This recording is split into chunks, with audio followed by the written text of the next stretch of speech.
আমি জমিরিয়া শিক্ষার্থীবৃন্দদেরকে ডিসপ্লে প্রদর্শন করার জন্য বিনীতভাবে অনুরোধ জানাচ্ছি।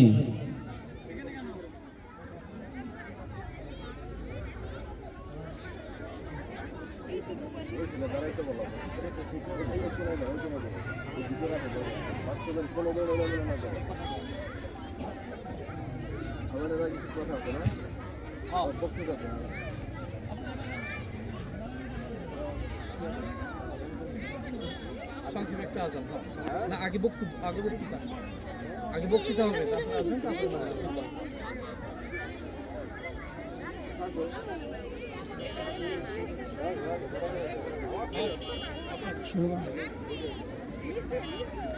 আসসালামু আলাইকুম ওয়া রাহমাতুল্লাহি ওয়া বারাকাতুহু। আপনারা সবাই কেমন আছেন? আজ শুক্রবার। আজ আমরা যেভাবে এখানে একসাথে উপস্থিত হয়েছি, ঠিক কিয়ামতের দিন মহান আল্লাহ তাআলা আমাদেরকে তেমন ভাবে উপস্থিত করবেন। আজ শুক্রবার, এই দিনকে মানুষ ও দিন ছাড়া সকলেই ভয় পেয়ে থাকে। এজন্য মহান আল্লাহ তাআলা কোরআনে পাকের মধ্যে সংবাদ দিয়েছেন, ইয়া আইয়ুহাল্লাযীনা আমানু ইযা নুদিয়া লিস-সালাহ মিন ইয়াউমিল জুমআতি ফাসআউ ইলা যিকরিল্লাহি ওয়া যারুল বাই', যালিকুম খায়রুল লাকুম ইন কুনতুম তা'লামুন। হে মুমিনগণ, জুম্মার দিনে যখন নামাজের আযান দেয়া হয়, তখন তোমরা আল্লাহর শরণে পানে তরা করো এবং বেচাকিনা বন্ধ করো। এটাই তোমাদের জন্য উত্তম, যদি তোমরা বুঝো।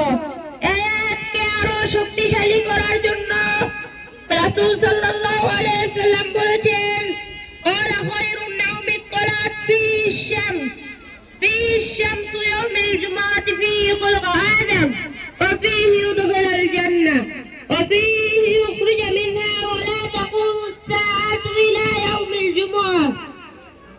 সূর্যোদয় যে দিবসগুলোর মধ্যে দিয়ে উঠেছিল, তার মধ্যে সর্বোত্তম দিবস হলো শুক্রবার।